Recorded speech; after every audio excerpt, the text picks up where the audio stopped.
ॐ वाङ् मे मनसि प्रतिष्ठिता मनो मे वाचि प्रतिष्ठितम् आविराविर्मयेधि वेदस्य आणीस्थः श्रुतं मे मा प्रहासि अनेनाधीतेनाहोरात्रान्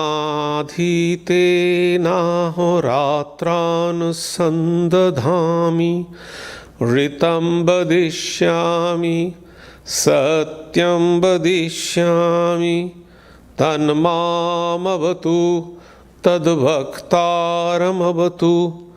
अवतु माम् अवतु भक्तारमवतु भक्तारम्।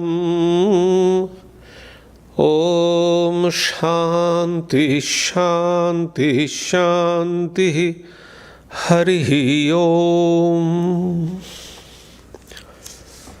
Om, may my speech be accorded with the mind, may my mind be accorded with the speech. O self-effulgent one Brahman, reveal thyself to me. May you both, speech and mind, be the carriers of the highest truth to me. May not all that I have heard depart from me. May I be able to join day and night through this study. I shall utter what is verbally true. I shall utter what is mentally true. May that Brahman protect me. May that Brahman protect the teacher. May that protect me. May that protect the teacher. Om, peace, peace. Peace be unto you all. Good morning. This morning, I am going to speak one important aspect, the teachings of Upanishad. We know, especially in Vedanta, Upanishad is very important scripture and the basic important scripture of Hinduism and obviously Vedanta. So Vedanta means the end part of Veda, and that is also called Upanishad. There are innumerable Upanishads, and great commentator Shankaracharya, whose birthday was observed only 2 to 3 days before. So he commented on only 10 major Upanishads. So those 10 Upanishads are called major Upanishads. And Swami Vivekananda especially emphasized on Upanishad. He said, go back to the Upanishads. So what is Upanishad? It is said that Upanishadate Brahma Vidya Anaya iti Upanishad. Upanishadadi iti Brahma Vidya Anaya iti Upanishad, by which we can get the knowledge about Brahman, is called Upanishad. So in Upanishad, Brahma Vidya, or the knowledge of Brahman, is explained. We know the world is combination of two things. One is matter and another is spirit.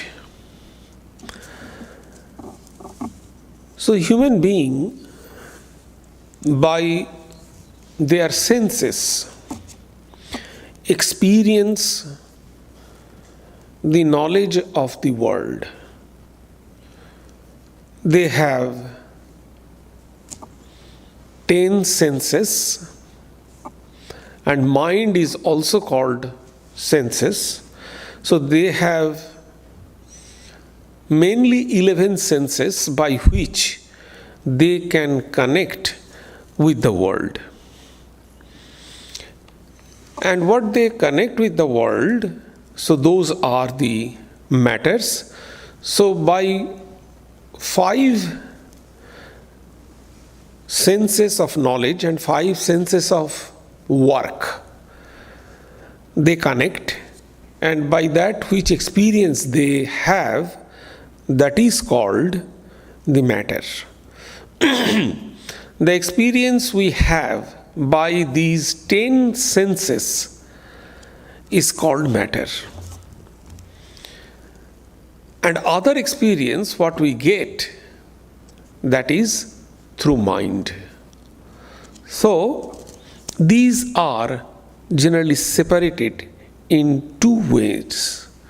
The content of Upanishad is this, that what is there beyond?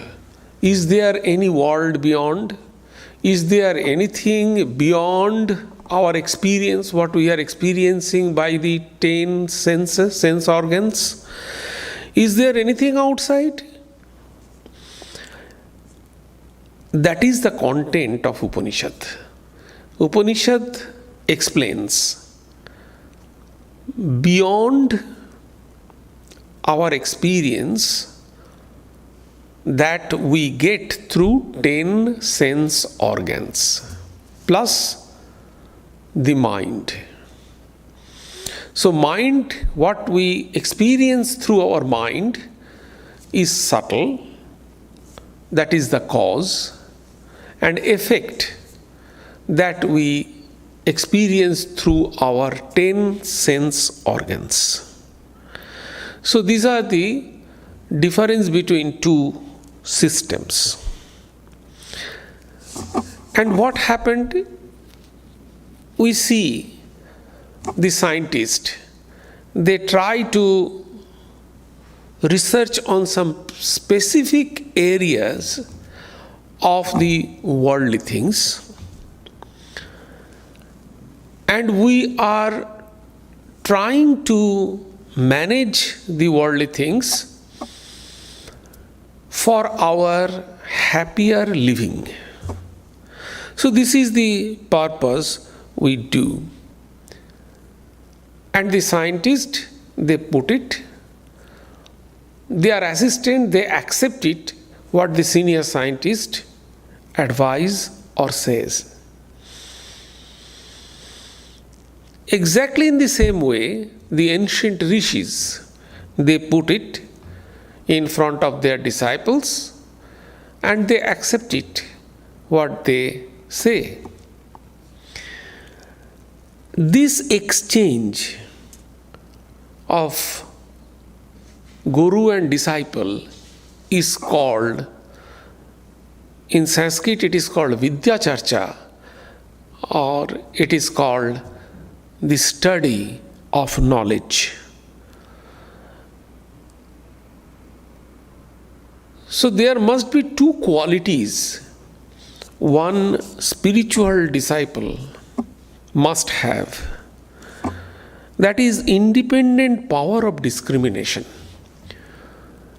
The thing is that what the preceptor, guru explains, they immediately accept that, and then they think, they ponder.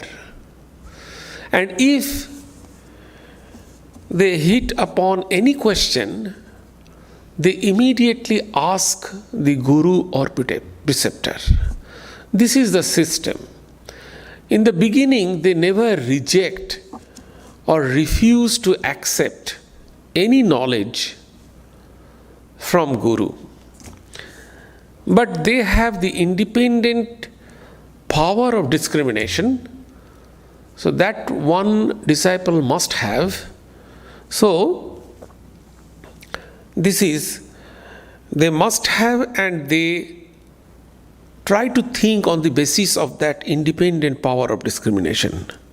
Second quality a disciple must have, that is to know what the previous teachers had discovered. In a scientific field also, they accept all and they take the help of different scientists, previous scientists, what they had discovered. So exactly in the same way, they accept what and take the help of different seers, what they had discovered, and they work on that basis, and ultimately they come to a definite new experience. So this is the way the Upanishad go. It has been coming from time immemorial. It is coming down from guru to disciple, and then again guru to disciple, like that. It is called parampara, the succession of preceptor and disciple. This is called. We find in Brihadaranyaka Upanishad and Chandogya Upanishad, we find that the psychologist, great psychologist, Uddalak Aruni, he said his disciple Shetaketu, he said that Annamayang hi Saumya Manaha. What is the mind? So the guru, psychologist Uddalak Aruni, he explained his disciple Shetaketu, Annamayang hi Saumya Manaha. So mind is the part of food. Food is the mind. Immediately the disciple Shetaketu, he accepted this. Okay, this is that. And then he has the independent mind for contemplation. So he started contemplating that yes, the part of food is the mind. So mind is composed of the parts of our food. Is it correct? So he started contemplating these things. And after some days, he asked his guru, Bhuyo yebo ma bhagavanvi gyapayatu. He said, please explain me this in detail.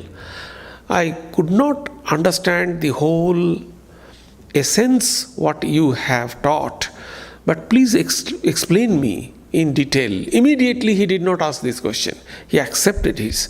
He pondered upon it, and then he asked again that please tell me that this thing detail.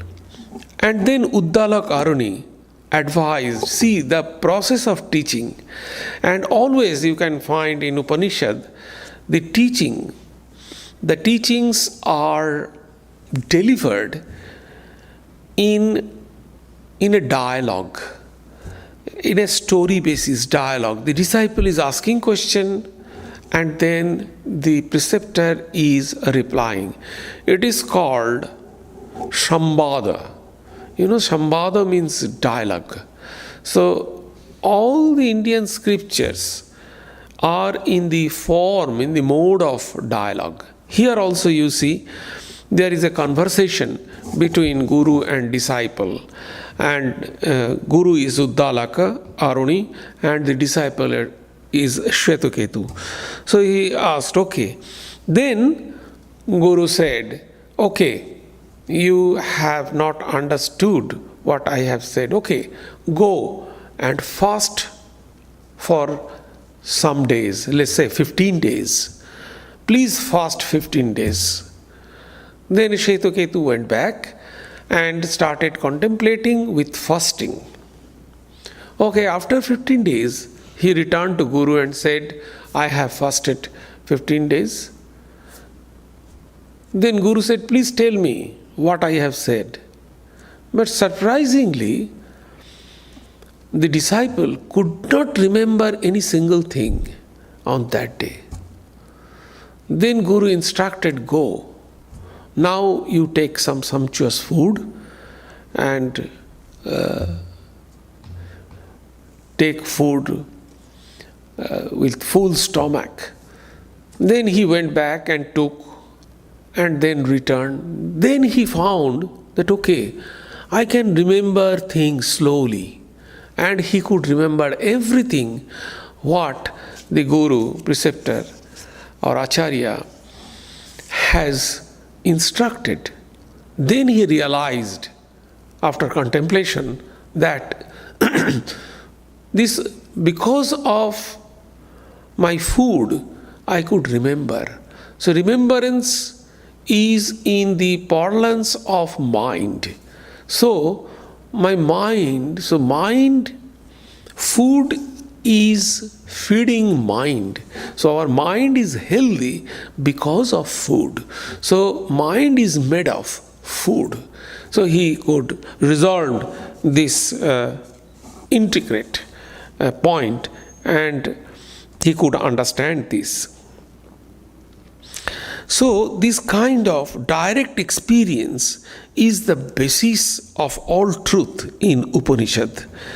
If there is anything called God, transcendental world, we have to experience it.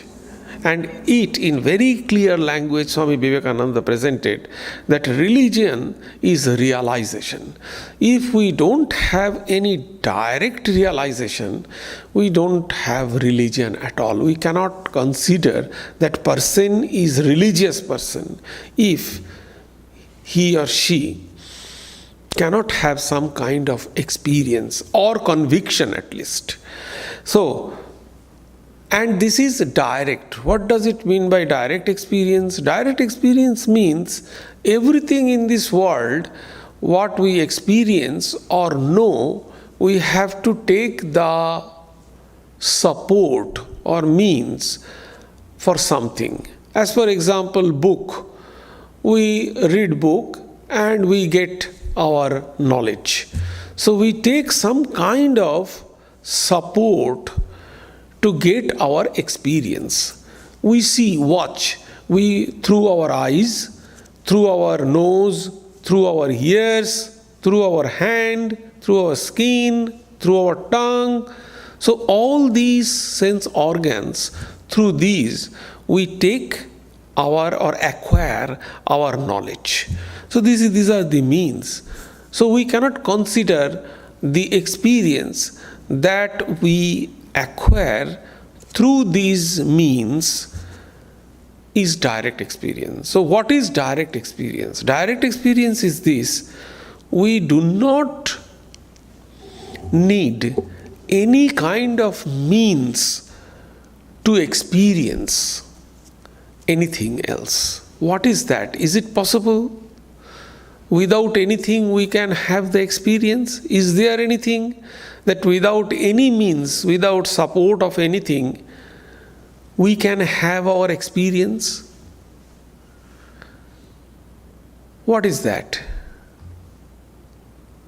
If you think, try to find that without any of our sense organs, anything, we can have the experience. What is that experience? That is called direct experience. And it is possible. I exist. Anything is required to get that I exist. Mind is not required to understand I exist. Nothing is required to understand I exist. It is self-proved that I exist. To let other person know I exist required so many things. But if I experience I exist, nothing is required to experience that. Please try to think deeply. So that is why it is said, Upanishad says that Atma va ore drashtyabhya mantyabhya nididhyasitabhya. So this is the Atman experience directly. Without any means we can experience. This is the subject matter of Upanishad. But the ancient rishis, they saw besides this gross world, the mental world, another world exists, the world of consciousness. So this is the world of consciousness they found. What is that? That is neither the material world nor the mental world. Beyond that, there is a consciousness. Why they resolved this kind of thing? See, we have different kind of world. We have different kind of states. In last Sunday, actually I explained this, but again I refer to this, that we have three states. That we have the awakened state, When we are awakened, we have a kind of state. Then when we sleep, that we have state. We dream, we have state. So we have three states.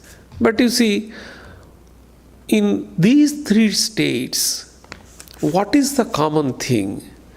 Everything is changing. Our mind is changing.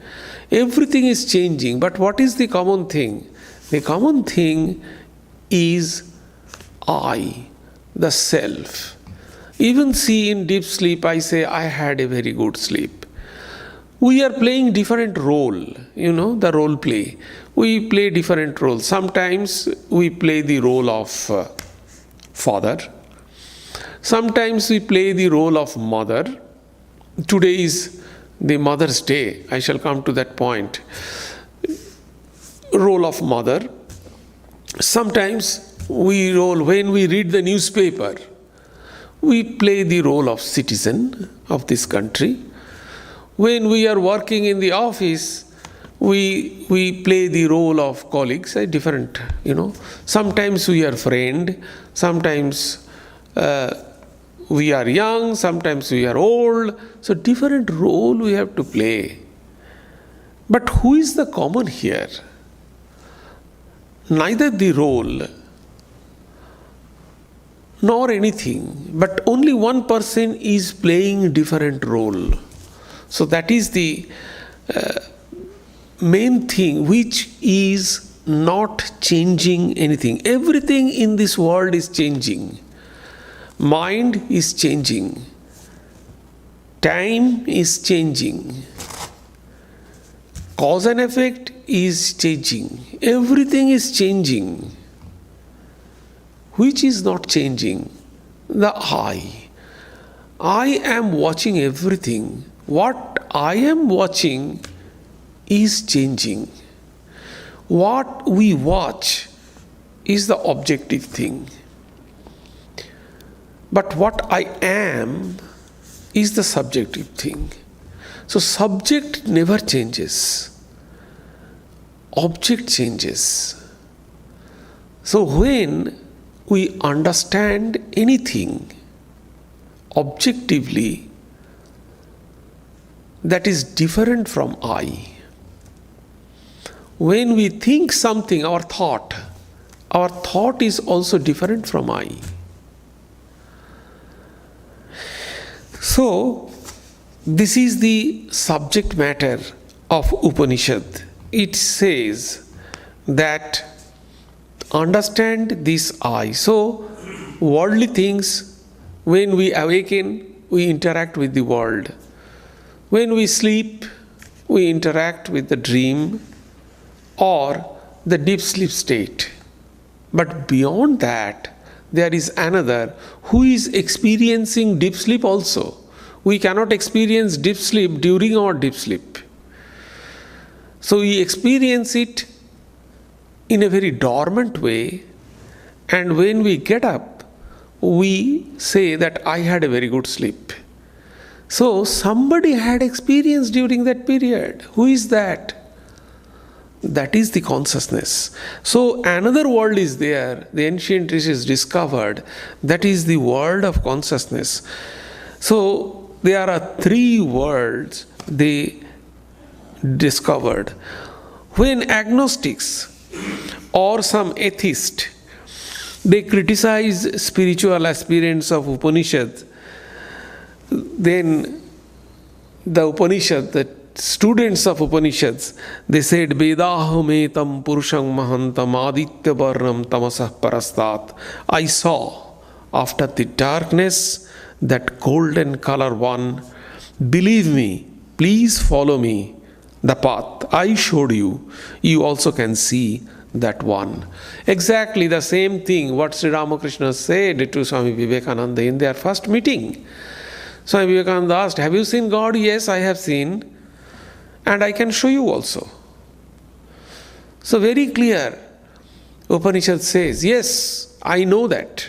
I know that one behind the darkness, and I can show you also. This is the assurance, the word of confirmation. Yes, I can show you also. Nannaf pantha vidyate ayanayo. There is no other way. You have to. If you want to get rid of your suffering, if you want to get rid of your sadness, if you want to attain eternal joy and happiness, you have to. There is no other way. You have to experience that one. No other way. Otherwise, yes, it is a kind of, roller coaster like that. Suffering and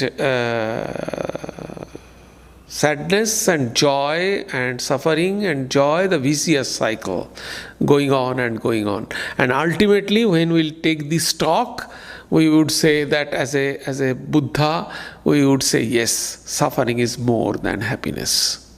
No doubt about that. So Buddha said, life is suffering. So that is the said. It is called Aptyabhakya. Aptyabhakya means the word of truth. So Upanishad speaks the word of truth. This Vedahametam Purusham, I have seen that and I can show you also. The duty of Upanishad ends here. Upanishad, can you take you more? So what is then Upanishad? It shows that there is a transcendental world, there is a world of consciousness, and here is the proof of that. That's all. Upanishad cannot do anything more. They can say, it is there, here is the proof. You see that. Yes, here are this person, they have realized that. And after realization, they have said that. Done. This is the purpose and this is the duty of Upanishad. The aspirant, what accept first in his journey to spiritual life is called Upanishad. I have said that first the preceptor disciple, what he is saying, the disciple has to accept that first. Then he should ponder, independently discriminate what he said. And then he would come to a conclusion and he may ask again to the preceptor for more clarification. That is the way. And I gave the example from Uddalak and Shetketu. So, then he would start thinking. And what they would think, that is why it is said that you must be very bold.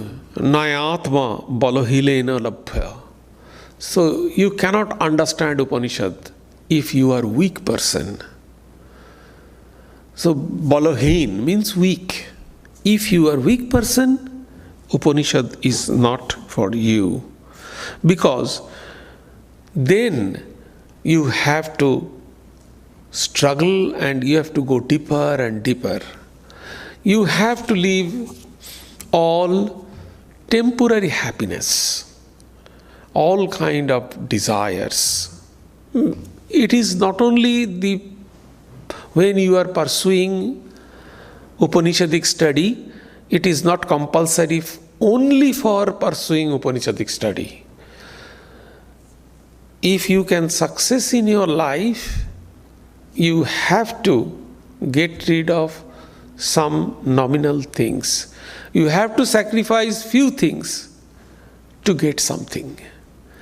The students, when they appear into the examination, they have to get rid of watching Super Bowl. They have to get rid of watching, the other NWS, MBA, or the American Open. So like that, they have to. So otherwise, you cannot success the ultimate goal or ultimate joy. Exactly in the same way, you have to get rid of Preyo Puttat. It is very clearly said, Preyo Putrat, Preyo Vityat, Preyonya Asmat Sarvasmat. So you have to get rid of what? Preyo Putrat. Putra is Preyo, Putra is very loving. So you have to get rid of Preyo Putrat, Preyo Vitvat. Vitya means wealth.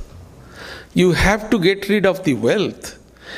Preyo Nosmat. All other things, Sarvasmat. Everything. So you have to get rid of everything. So that's why if you don't have courage, it is very difficult. Nayatma balahineno labhya. So if you are a weak person, you cannot get rid of that. If you have any doubt, you cannot. So it is for very bold person, this is things. But again, it can be a solace, it can be a consolation, or it can be a threatening also. It is said, Kurasya dhara nishita duruttaya durgam patastat. So it is a very Kurasya dhara, it is like a razor edge, and nishita duruttaya, in the dark. In the dark night, it is just as it were that you are walking on the razor edge in dark night. So how dangerous it is. You may fall down any time, and if you fall down, finish. So that is the instruction. So you must have tremendous courage, because we attain eternal joy. Everybody of us, we want joy and peace. And joy and peace we can get permanently. Not, Swami Vivekananda said in one place in Thousand Island Park that if we are very sensitive person, the cyclic process, joy and sorrow, this is the structure, this is the fabric, the design of our life. So if we are very sensitive person, then the sorrow will come very quickly, immediate after joy. And sorrow is more intense than joy. The more we sensitive, the more we experience sorrow intensely and immediate after joy. There will be a joy, but immediate after joy, we have the sorrow, and that is more intense than the happiness. So that's why it is said that it is direct experience, jatha adarshe, like the reflection of the mirror. You can have, it is open check that you can have that kind of experience. You can see perception, direct perception. So you can see that just like you are seeing your reflection on the mirror. Jatha adarse means just like reflection on the mirror. You can see that. And then, so this is the idea of Upanishad and span of Upanishad and beautiful language.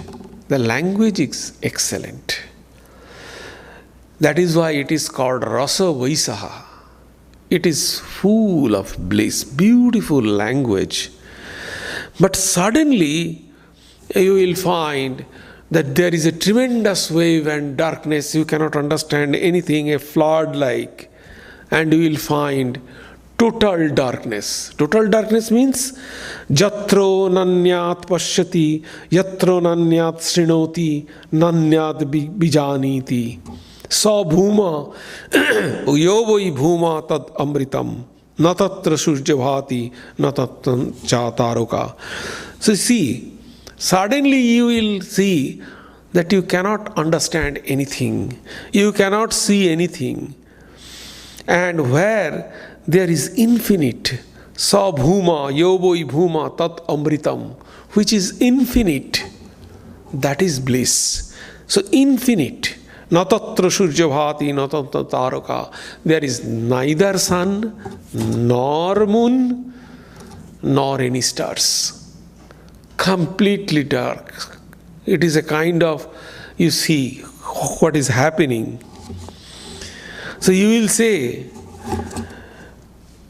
that what is happening? What is there? You will suddenly say that. But who will answer you? There is only one. Nobody is there to answer anything to you. Again, in Kena Upanishad we find in that situation, the Indra, the air, the fire, all are totally unable to understand Brahman. Then suddenly they asked that Kimidam Yakshamiti, what is happening? Why this unprecedented situation? Then suddenly Haimavati Uma appeared with effulgent light and said, I am Brahman. So like this. The Nachiketa, see the beautiful drama of these Upanishads. So there is a climax and then revealing something. Nachiketa, he went to the house of death and he was completely, and when he returned, experiencing that knowledge, and when he stand in front of his father, his face is completely effulgent. Buddha, the sixth person, when Buddha started his lesson in Sarnath, when he was returning after attaining the Bodhi, the Buddhahood or Buddha state, the sixth person who rejected him, they could understand and they found who is that person, completely changed person with effulgent, light and aura is coming out from his person, and he came and they accepted immediately by seeing. So this is the huge transformation because they are Brahman. They completely change into Brahman. Those who have experienced Brahman, they became Brahman. That is the beautiful thing. So it is not that we are experiencing and we are not, because it is subjective knowledge. So when it is subjective, objective knowledge, yes, I know it. So the object of knowledge and the knower is completely different. There are three things in knowledge system, One is the knower, one is the object of knowing, and the connecting link is the knowing process. So this is called in Upanishadic language the Triputi. Three means three. So now in the objective knowledge these three things are different. I am knowing. I am getting the information of this table. What is the material? How is it is made? So I am getting. So table is completely different from me. But in case of Brahman, it is not like that. Because that is subjective. These three things, the object of knowing, who is knowing, the knower, is Brahman. What is the object of knowing? Brahman. What is the knowing process, learning process? That is also Brahman. So there is no difference between. So it is called Triputi Laya. In all objective knowledge, there is Triputi Bheda. You see, everything, what we know, what we learn, that is in the jurisdiction of our mind. All are objective knowledge. But only subjective knowledge if you know yourself. I know, I am doing. How you can explain or experience this? I know, I am doing. I know, I am working. I know, I am speaking. And we do that. We always live in me and my. Our identification for ourselves is me and my, not I. We call I, but very carefully if you think, it is me and my. Our identification depends on me and my. So, this is the beautiful language also it has. So where the Christian or Muslim, they called Bible or the Quran. So just like that, for Hindu, Upanishad. But one difference is there. Upanishad is not written by anything. Bible is instructed by Jesus Christ. His life, his teachings.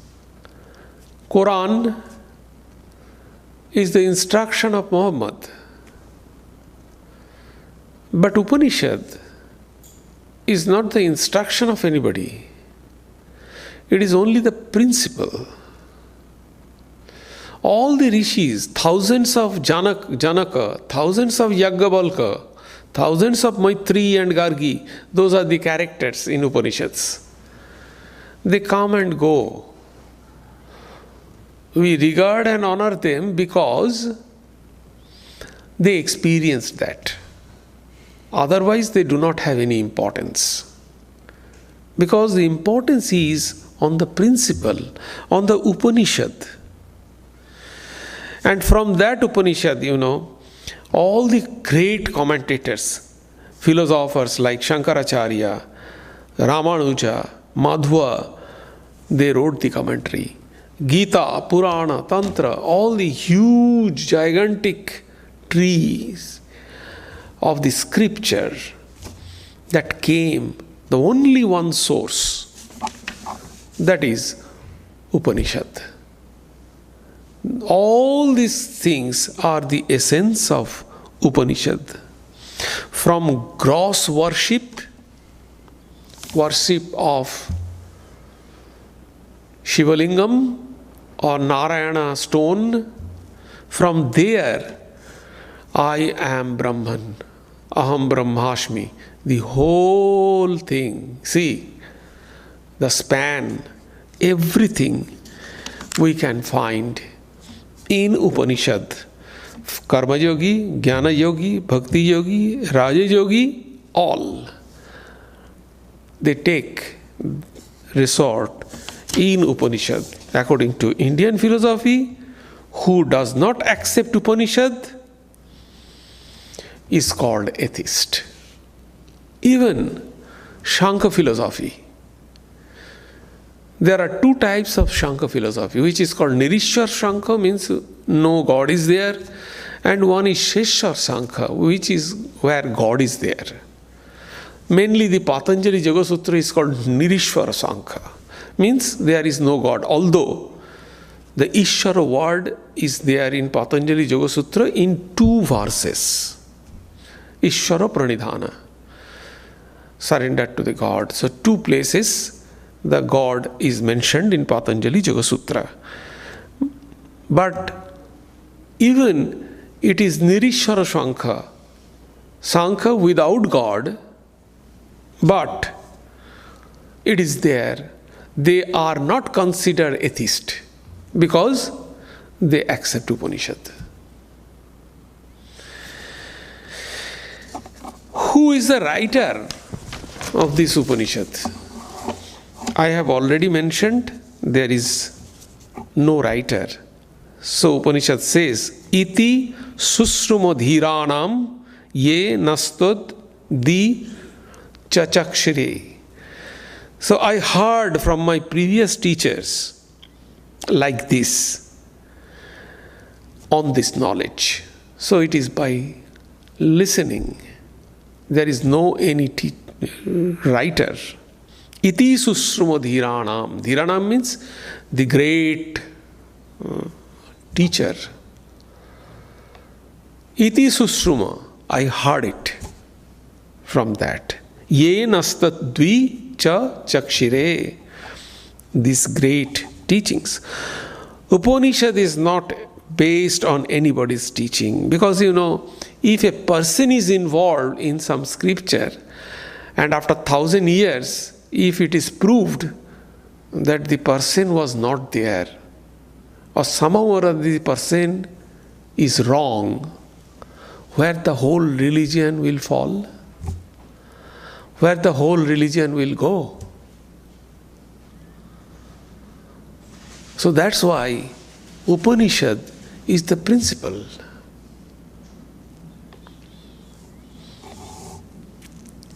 And it is the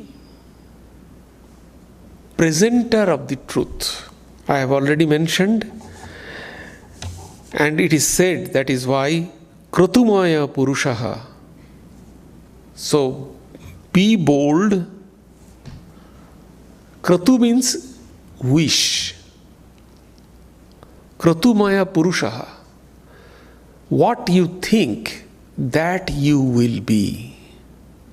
It is the great teachings of Upanishad. Chandiyaka Upanishad. It said Kratumaya Purushaha. Kratu means Ichha, wish. What you think about yourself, you will be.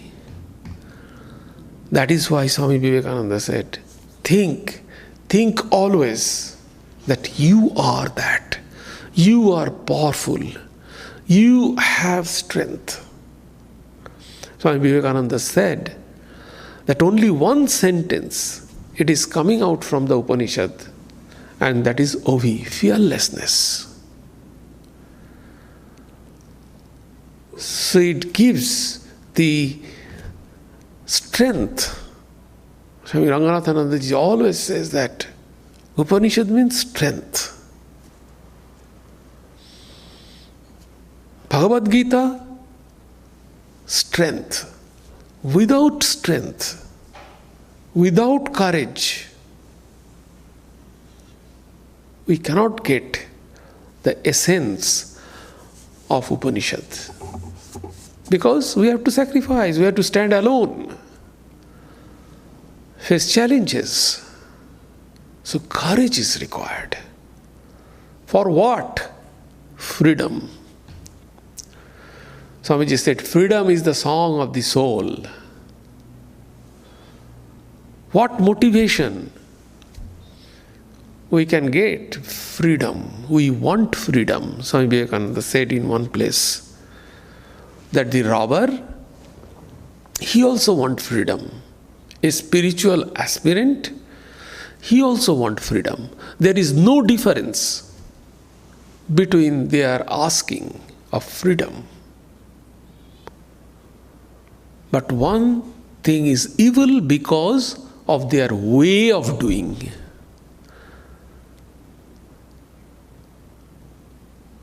We all want to freedom.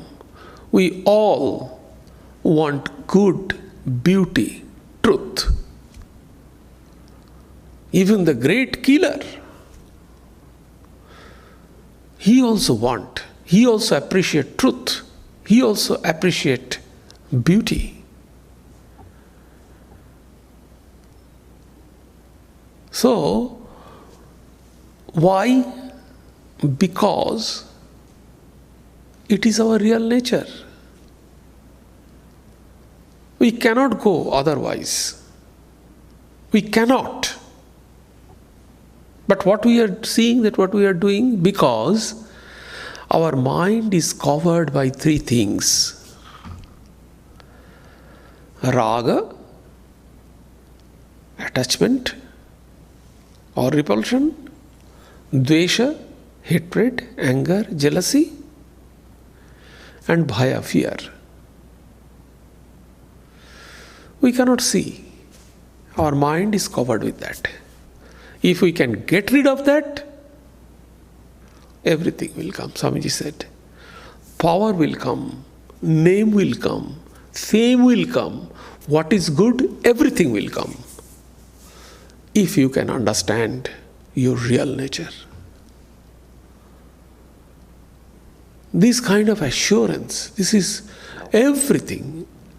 That is why Swami Vivekananda said from the beginning, it is the way of life. Upanishad is the way of life. Upanishad or Vedanta is the science of spirituality. Understand it. It never says that do it. It says know it, understand it, contemplate on it, and you can find the beautiful thing come out of it. That is the teachings of Upanishad. So that's why Swami Vivekananda said, go back to the Upanishad. Swamiji never said, go back to Shankaracharya, go back to Ramanuja, even go back to Sri Ramakrishna. He said, go back to Upanishad. That we have to take the principles of Upanishad. This is very important, as it was actualized in the life of Sri Ramakrishna. So why we should take Sri Ramakrishna? Because Sri Ramakrishna actualized in his person all the teachings of Upanishad. That's why.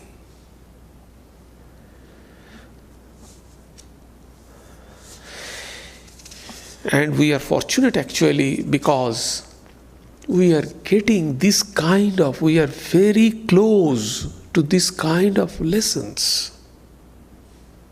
The science. You do not have to believe on anybody who is waiting and who will judge at some time or other. It is in our hand. Nobody has to praise. We can make our own fate, our own future. That assurance Upanishad is giving. Only know yourself. That's all.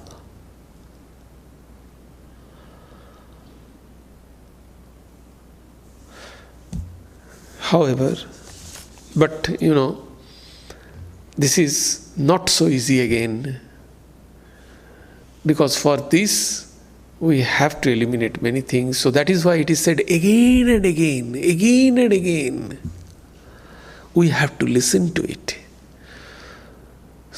In Gospel you can find that Sri Ramakrishna repeated his lessons number of times. And Hridayanath was there, he was the assistant of his nephew. He was the assistant of Sri Ramakrishna.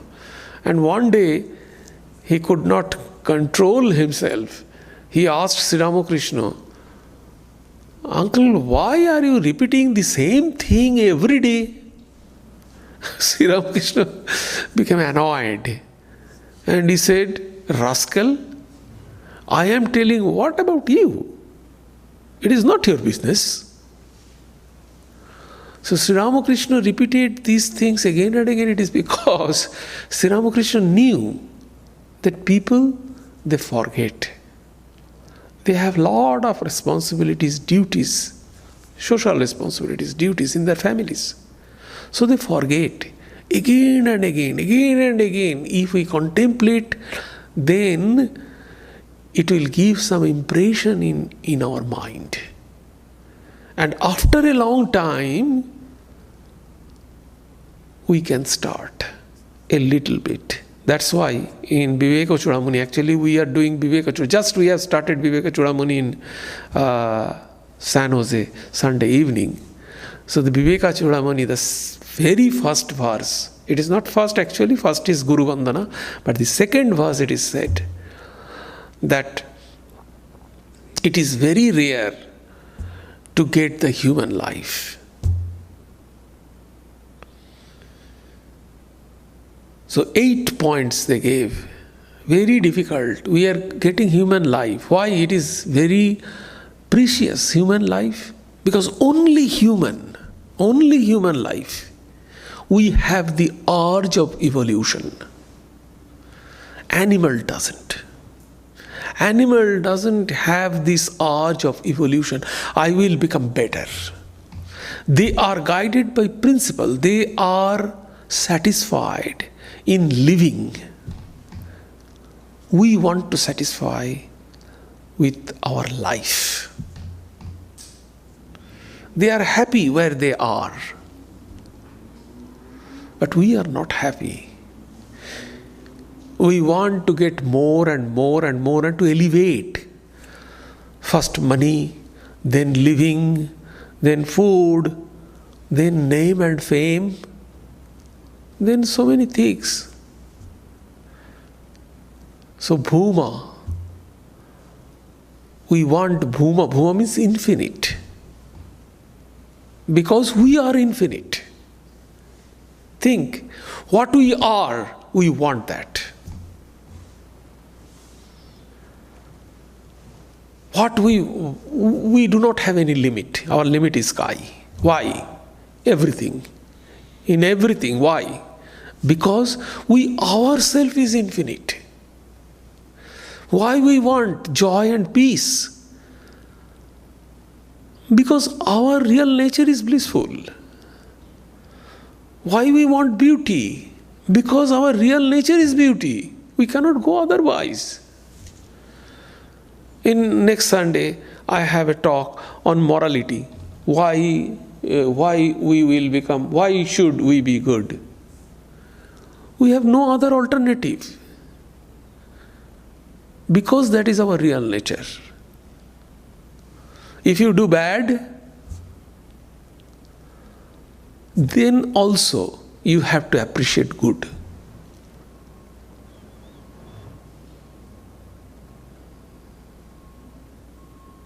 So that is our real nature. So why not? We try to see this, we try to reveal this, we try to understand this. Because that is our real nature.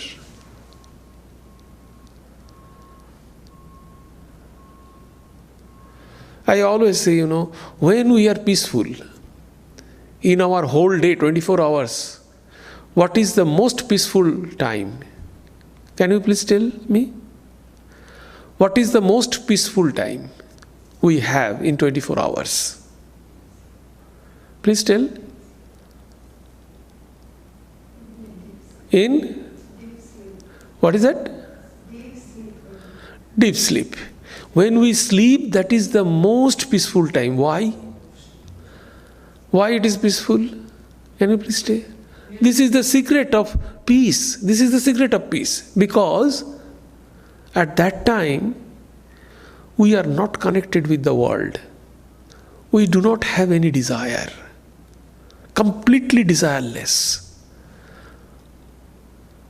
So the secret of peaceful life is desirelessness.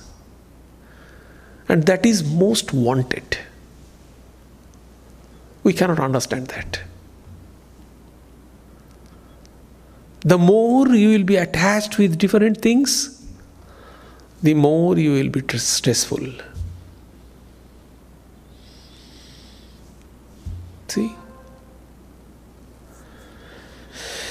However, these are everything are there, everything we know, everything we practice. But we have to open our eyes. We have to understand that buddhi. That is why in Bhagavad Gita, in the very second chapter, Sri Krishna gave the instruction, buddhi yoga.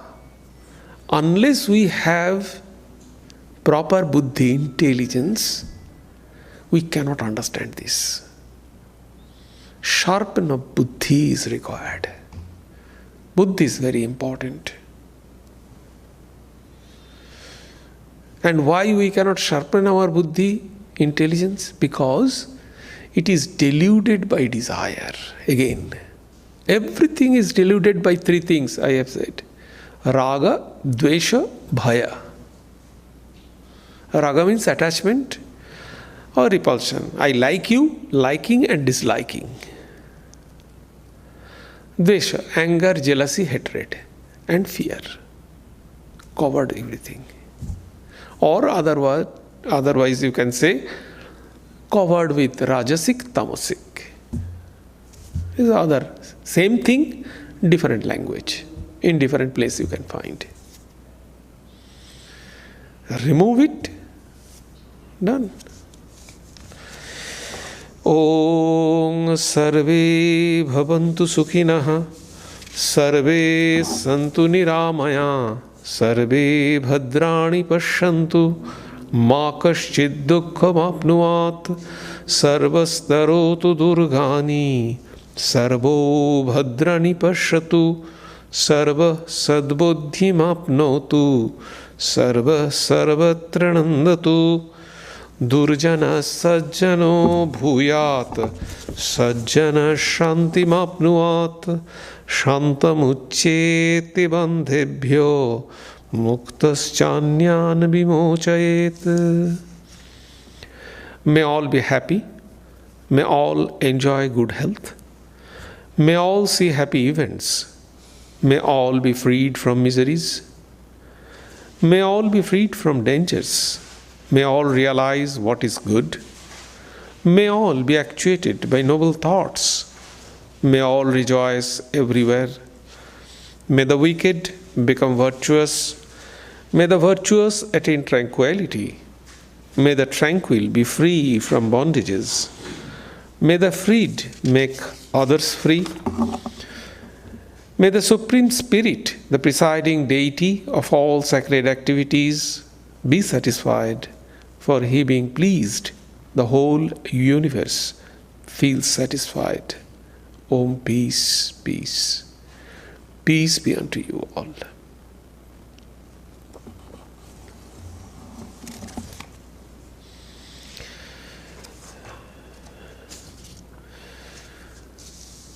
One thing actually I missed.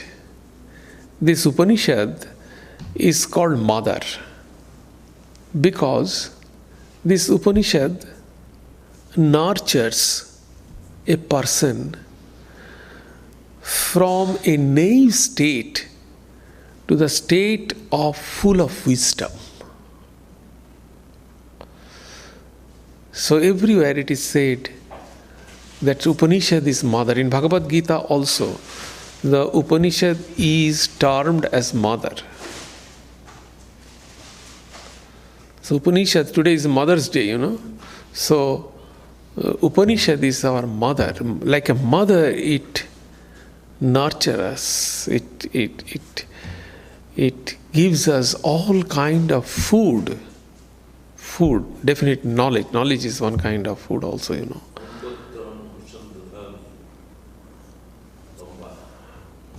So, okay. So next Sunday, 15th May, we will have a talk at 11 o'clock. The title is Why Should We Be Good? The morality, Is it necessary for us to be good? Because always we see that the evil people are thriving.